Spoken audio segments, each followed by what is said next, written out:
As part of the 2019 Plural Positivity World Conference last year, we helped with a survey with results to be shared in 2020 at this year's conference.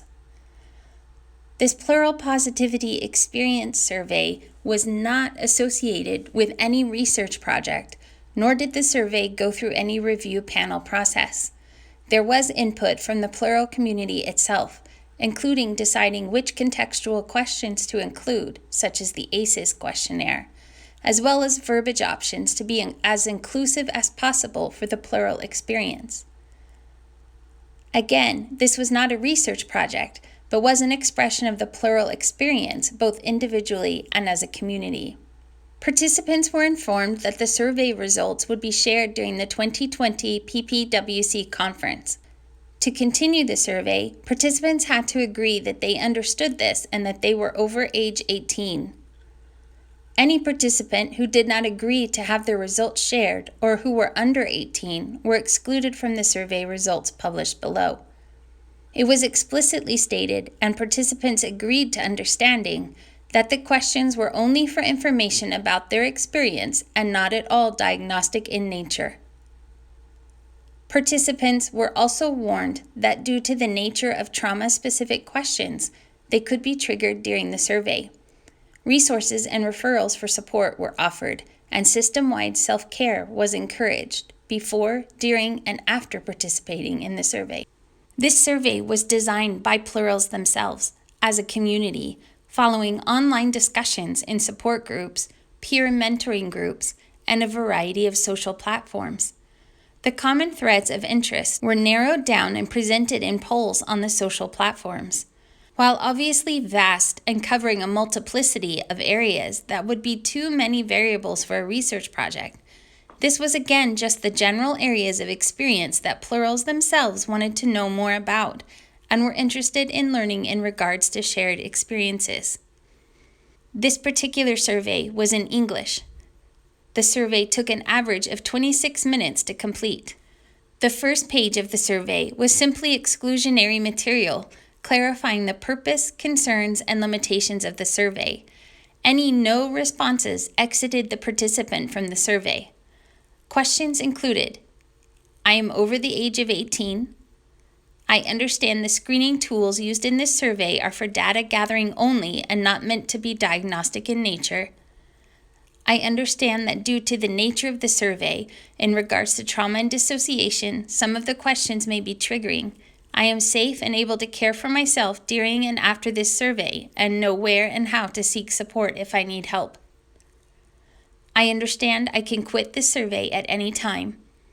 I understand the data gathered from this survey is non-identifiable and that the survey is done with SSL encryption. I understand that the data results will be combined and that the overall results will be shared in the Plural Positivity World Conference for Plurals by Plurals. I understand that the data results will be shared with the conference via the System Speak podcast, which is a public podcast already on air. I understand that the podcast may be linked to from other blogs, YouTube channels, and support groups online. I understand that while this is not an official research project, the clinical community as a whole may have access to these results generally and the related non-identifiable data. I understand these things and consent to this survey. The second page of the survey were demographics, including country, identified gender, body age, levels of education for self and each parent. It also included context questions regarding perception of trauma impact on education, frequented online resources, government assistance, housing stability, and patterns of sleeping, eating, and exercise. The third page of the survey were the questions from the Dissociative Experiences Scale. Again, clarified that this was for appropriateness of the survey and not for diagnostic purposes. The fourth page of the survey were the Adverse Childhood Experiences, or ACEs, questions. The fifth page of the survey was about therapeutic experiences, including number of therapists prior to diagnosis, number of therapists since diagnosis, reasons for changing therapists, current reported diagnoses, ritual abuse identification, how therapy is paid for, positive and negative experiences with therapists, what does and does not feel safe in therapy, misdiagnosis experiences, treatment goals, and integration perspectives. The final page of the survey was cultural, about the personal experiences and identification of or with the integration process and views on functional multiplicity. There were no research analyses done with the data beyond the collective per-question results shared below, or any correlation conclusions drawn from this survey due to this not being an actual research project and other obvious limitations to the survey. That said, we do believe it to be informational about the common experiences of the Plural community as a whole, and that the survey could be informational upon reflection when considering future clinical studies.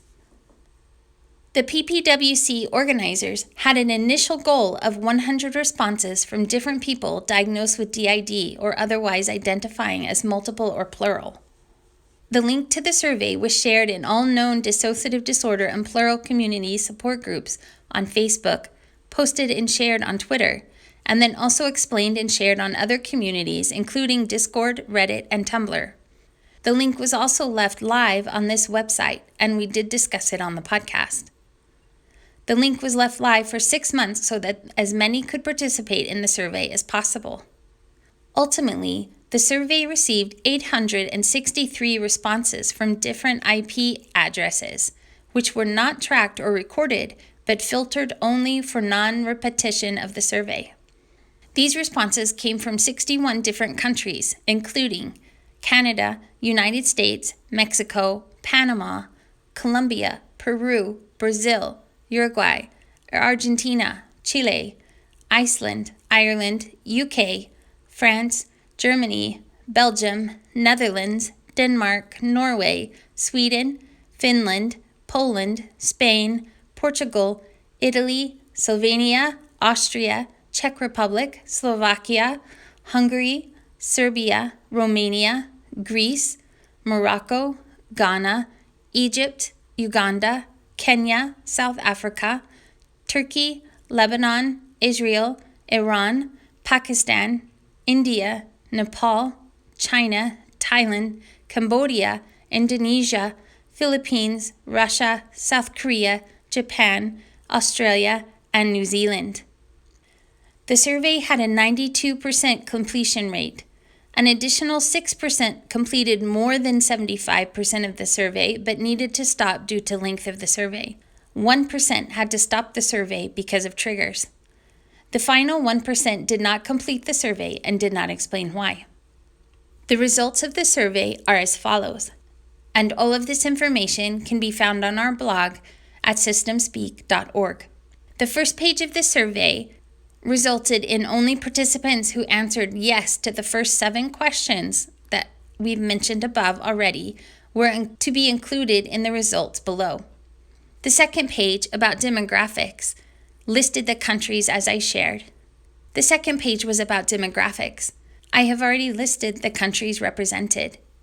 In regards to identified gender, 54% identified as female, 9% identified as male, 9% identified as non-binary, 8% identified as trans male, 4% identified as gender queer, 3% identified as trans female, 2% identified as gender fluid, 2% identified as non-conforming, 1% identified as gender variant, and 1% identified as questioning.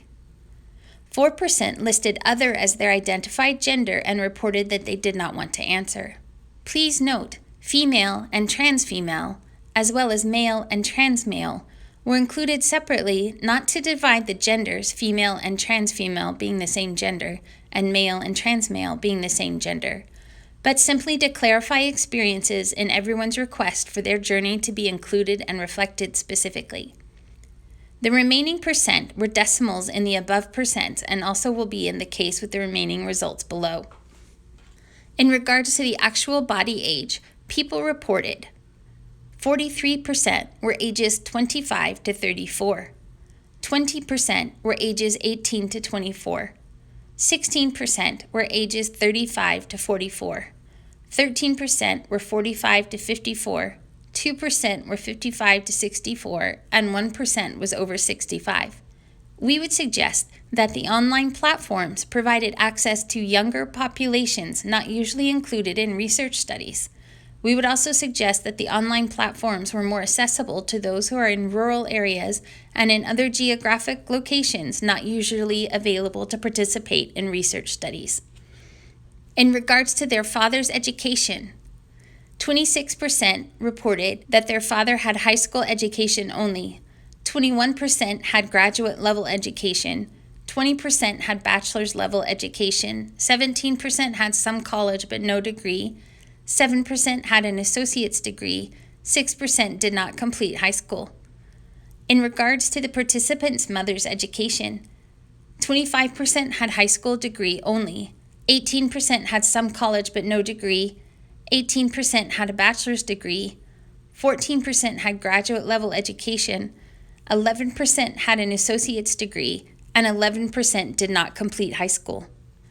For participants themselves, 35% have some college but no degree, 22% have a bachelor degree, 16% have a high school degree only, 11% have a graduate degree, 9% have an associate's degree, and 4% have not finished high school. For context, remember that 20% of the participants were in the age group of 18 to 24. However, that said, more participants have finished high school than their parents.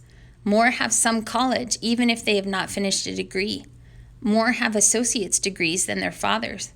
More have bachelor's degrees. Of these, in regards to how their trauma histories impacted their educational efforts, participants reported 34% felt their trauma impacted their education a great deal. 25% felt their trauma impacted their education a lot, but I struggled through. 13% felt that their trauma impacted their education a great deal. 7% felt they were able to complete their education as far as they wanted. 6% felt their trauma moderately impacted their education. 5% felt their education was impacted by trauma some, but they were able to deal with it. 4% felt their trauma impacted their education only a little, and 1% felt their trauma did not impact their education.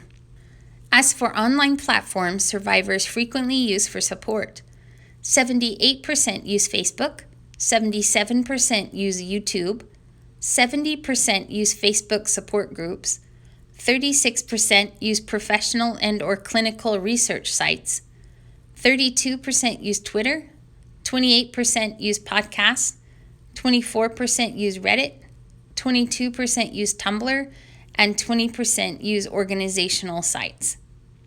As for level of functioning and assistance needed, 59% of participants reported they are not on any Social Security, housing assistance, or food stamps.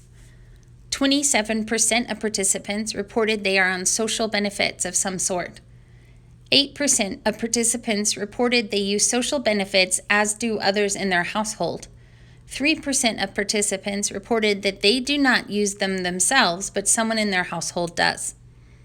As for housing stability, participants reported that in the last 5 years, 24% have not moved, 20% have moved once, 15% have moved 3 times, 13% have moved twice, 7% have moved 5 times, 7% have moved more than 10 times, 4% have moved 6 times, 2% have moved 7 times, 2% have moved 4 times, 1% have moved 8 times, and 1% have moved 9 times.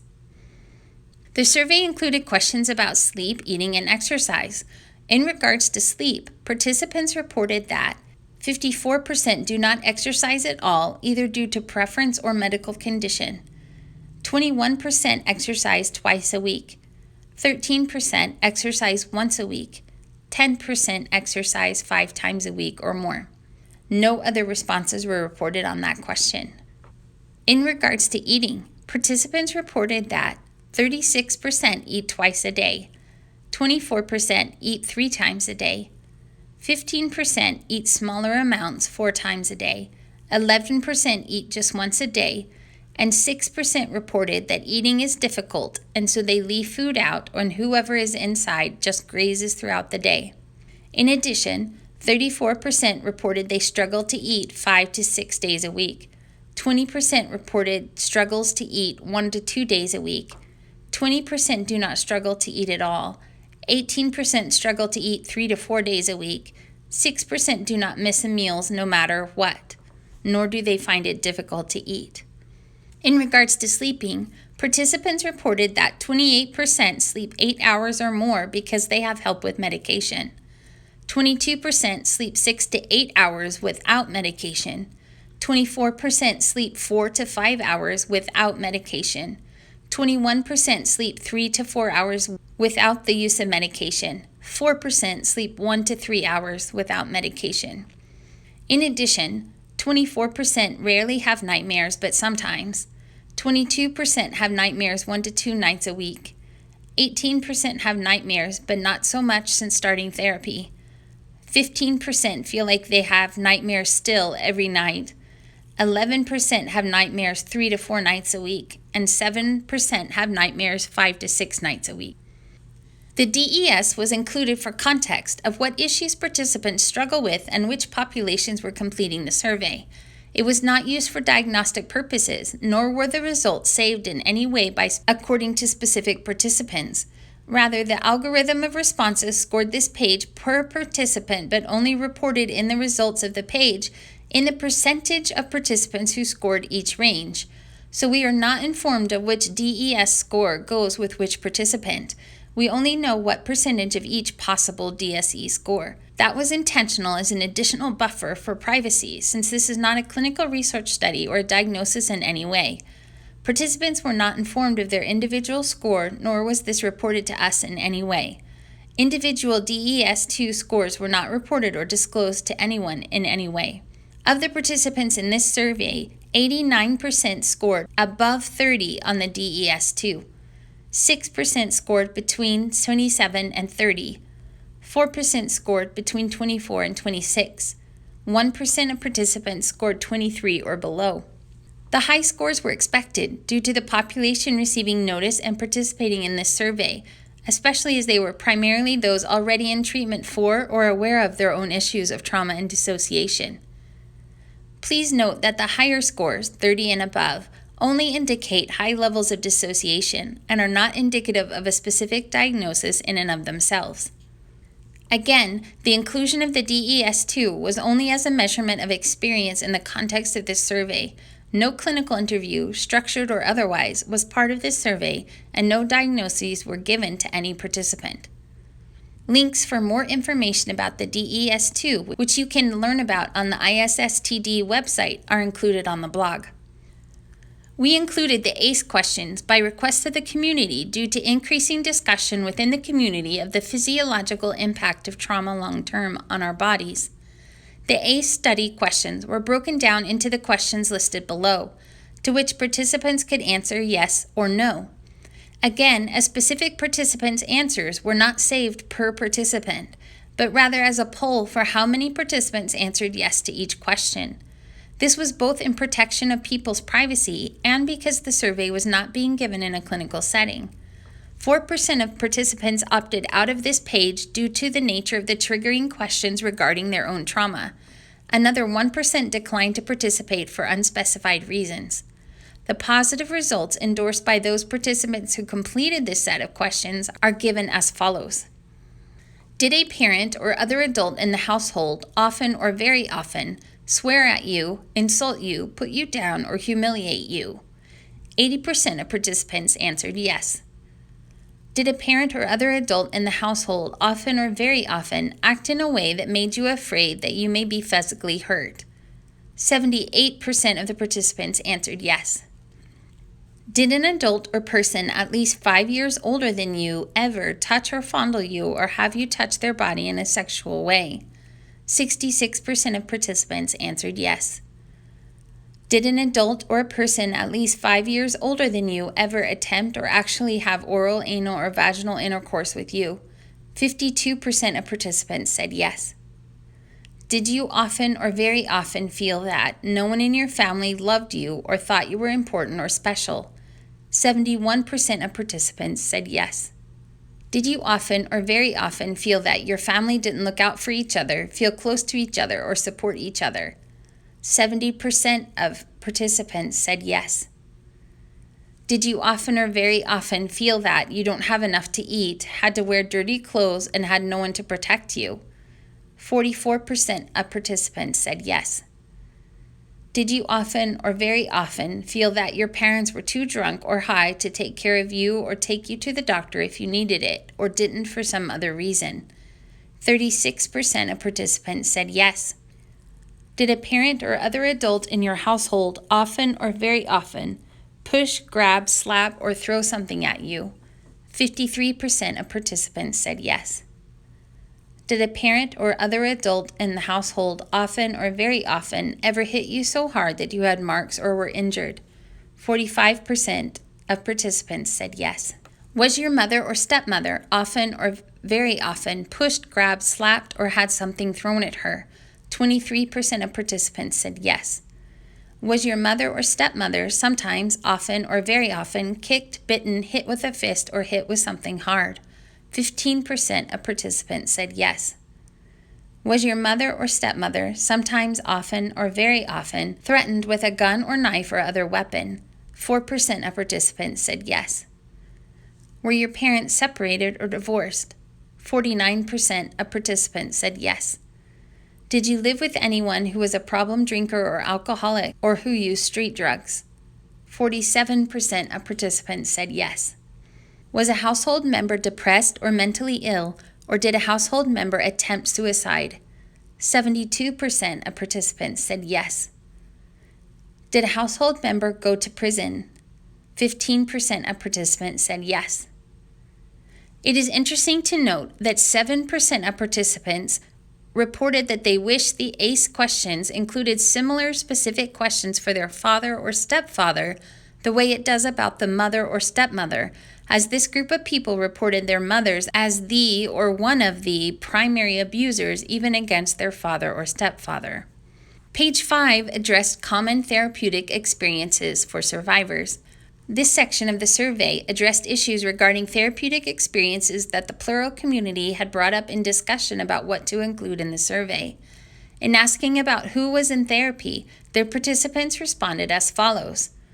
58% were currently in therapy at the time. 10% had been in therapy but had to quit because their therapist didn't believe in dissociation. 10% wanted to be but have been unable to find a therapist who works with dissociation. 8% had been but had to stop when their funding was cut or insurance stopped paying for it. 4% were but their therapist moved. 4% were not currently but were actively looking for a therapist. 3% were but had to stop because of schedule conflicts. 1% were but not because they chose to be in therapy. Not one person responded that they were in therapy and it was entirely covered by insurance. When asked about how many therapists they had had thus far, participants responded that 21% had been referred more than 6 times. 18% had been referred more than 7 times. 18% had been referred more than twice. 16% had been referred more than 3 times. 11% had more than 8 therapists already. 10% had more than 10 therapists already. And only 4% had been with one therapist for the entirety of their treatment. The remainder of participants had not yet found a therapist. Of these, when asked why they had seen so many therapists, participants responded as follows. Please note, due to multiple experiences with different therapists, participants could report more than one reason, so these percentages do not add up to 100. 48% couldn't make a positive connection with good rapport. 39% could tell their therapist didn't know what to do with them. 31% had to move because of related instability. 26% felt their therapist didn't listen to them. 25% had a therapist tell them they didn't know how to treat them. 22% felt their therapist did not believe them.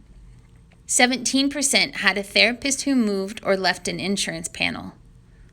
9% were abused by a therapist. 8% had a therapist who retired. 8% had schedule conflicts. 7% didn't believe their therapist when they did get diagnosed or got scared and so quit therapy.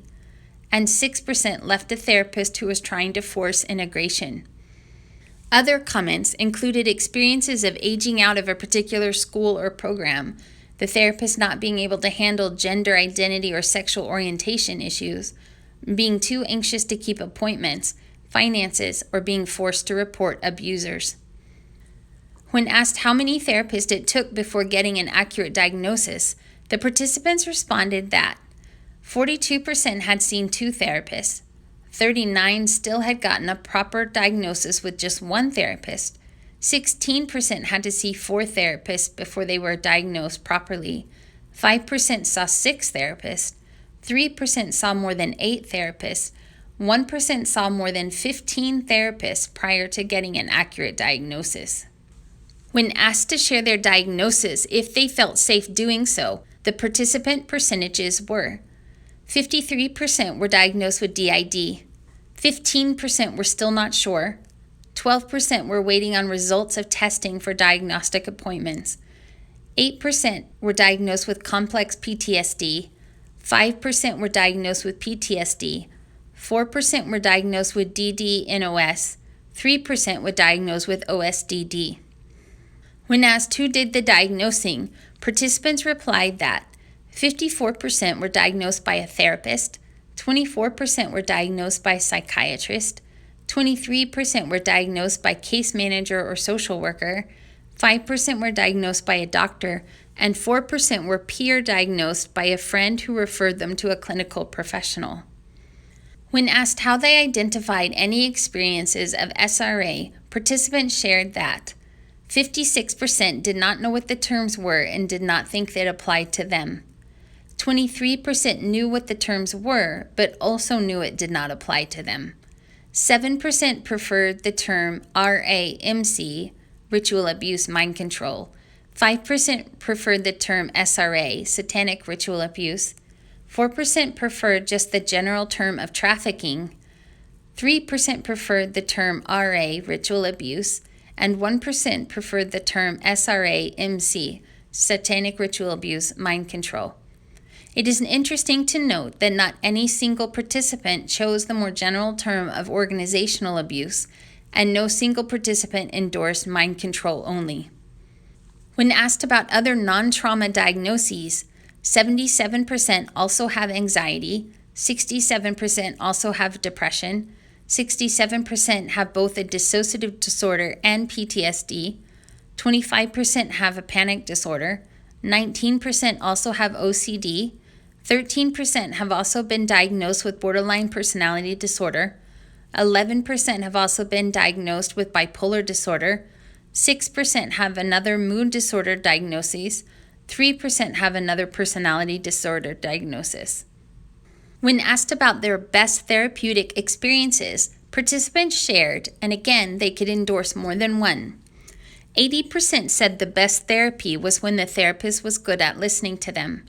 57% said it was good therapy when they felt safe. 56% said they knew it was good therapy when they got good advice. 52% said it was good therapy when they feel connected. 49% said the best therapeutic experience is when the therapist responds to others inside, alters or parts or personalities. 48% said good therapy needs a safe feeling setting. 45% said it is good therapy when they receive comfort. 40% said it is good therapy when they gain coping skills. 38% said it's best when they are educated about their mental health issues. 38% said the best therapeutic experience is having access to contact outside sessions when policies make those boundaries clear up front. 38% said the best experience happens when the scheduling is consistent.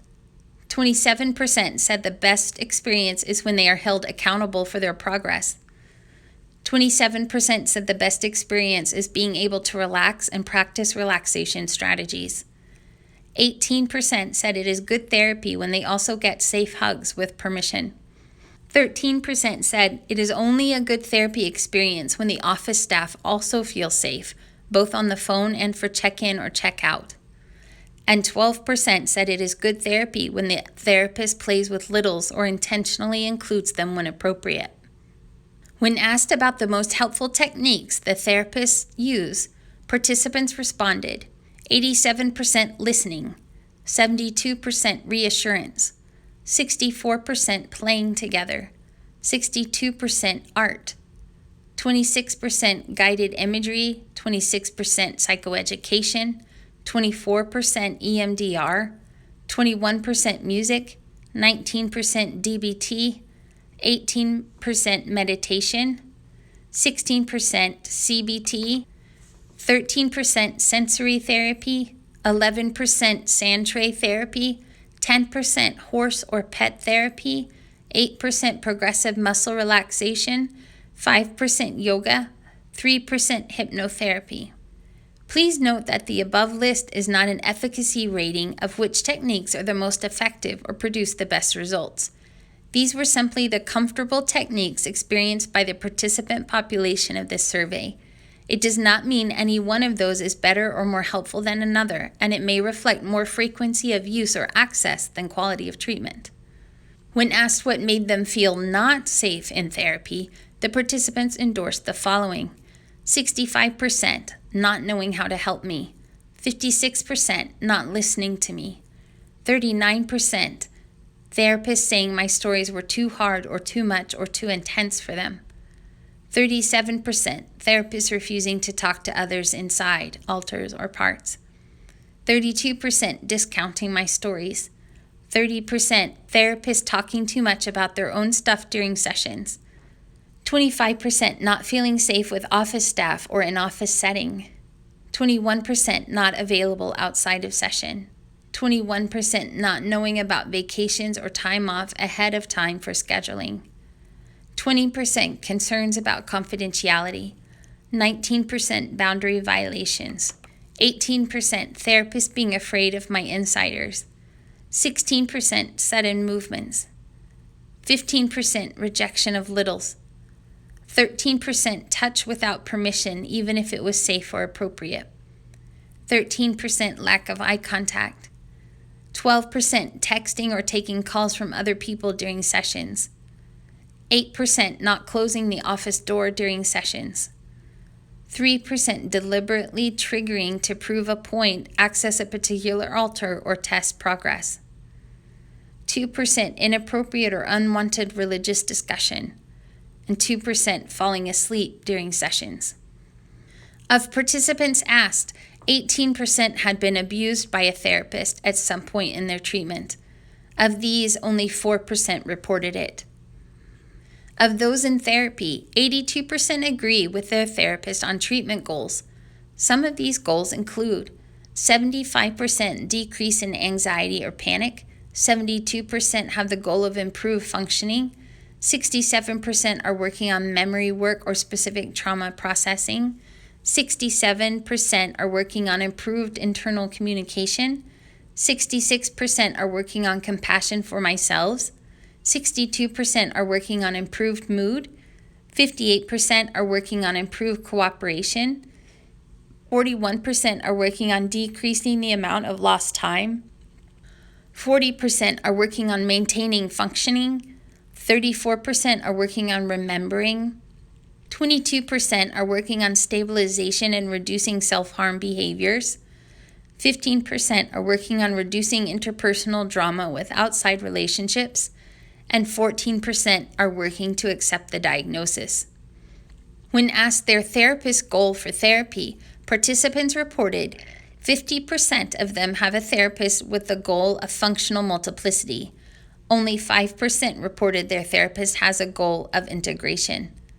Another 20% did not know what their therapist's goal was or what they thought about integration as opposed to functional multiplicity. 12% did not think their therapist has ever heard of functional multiplicity. When asked about their own goal for therapy, participants reported 78% of participants reported functional multiplicity as their goal for therapy. Only 3% reported their goal for therapy was integration, and 11% had not yet heard the term functional multiplicity. When asked directly if participants ultimately had some goal or vision for final or complete integration, 78% of participants said no. 92% said they were interested in some level of functional multiplicity. The final questions regarding plural perspectives became more specific in regards to identifying with or despite trauma, levels of dissociation, and functional multiplicity or ultimate integration. These questions arose from the efforts at uniting the plural community as a resource for itself, for plurals, by plurals, while also respecting individual experiences and understanding the perspectives of the clinical community. The options for these responses to these questions came from the plural community themselves, in exploring options for self-expression as a community culture and not just a clinical diagnosis. The questions will be listed with the participant percentage responses following. In regards to my trauma and dissociation, I identify as 35% reported DID, 27% reported plural, 22% reported multiple, 5% reported dissociative, 3% reported traumatized, and 2% dismissed it as baggage. In regards to my trauma and dissociation, I am 30% reported they are in the closet publicly but have found a support group online. 19% report they have told friends but not their family. 12% report that everyone knows and they consider themselves an advocate. 10% report that they have told their friends and family, but carefully with good boundaries. 4% report that everyone knows, but they are not safe enough to be an advocate culturally. 3% are still in the closet, but they get it and are trying to deal with it. 2% are still unsure what's going on. In regards to my trauma and dissociation, coming out to myself, 64% reported it was a huge relief because everything finally made sense. 42% reported it was brutally hard, but at least I knew what was going on. 32% reported that it was positive because they found others like them. 18% reported that it was so hard and terrifying and confusing that they still can't think about it. 14% reported that it was a good thing because they finally got help. And 7% reported it was not a big deal. In regards to my trauma and dissociation, coming out to others was 37% reported that this was mostly with others online who know what it's like. 29% reported it was not as big of a deal as they thought it would be.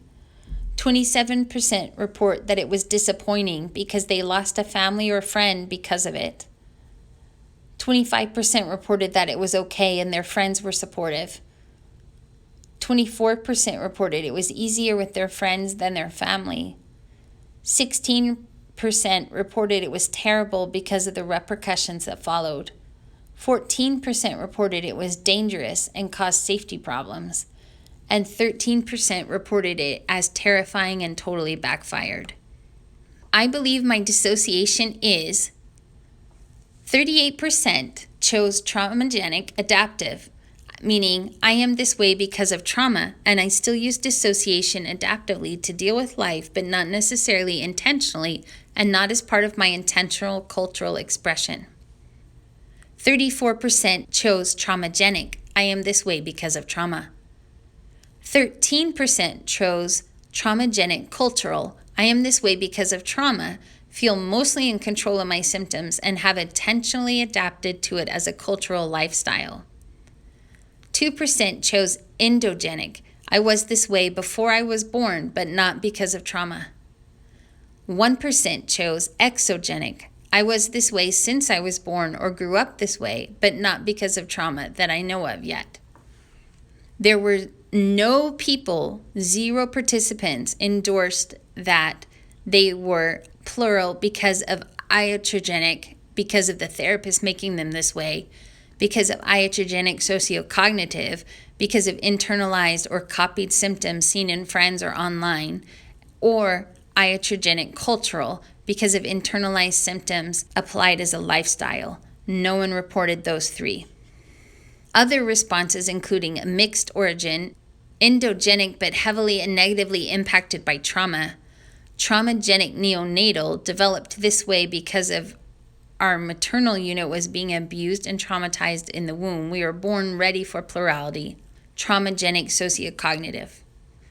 When I was young, I tended to identify with 65% books, 31% teachers, 31% movies, 24% video games, 23% science fiction anything, 21% comics, 20% role-playing games, 17% caregivers, 17% role models.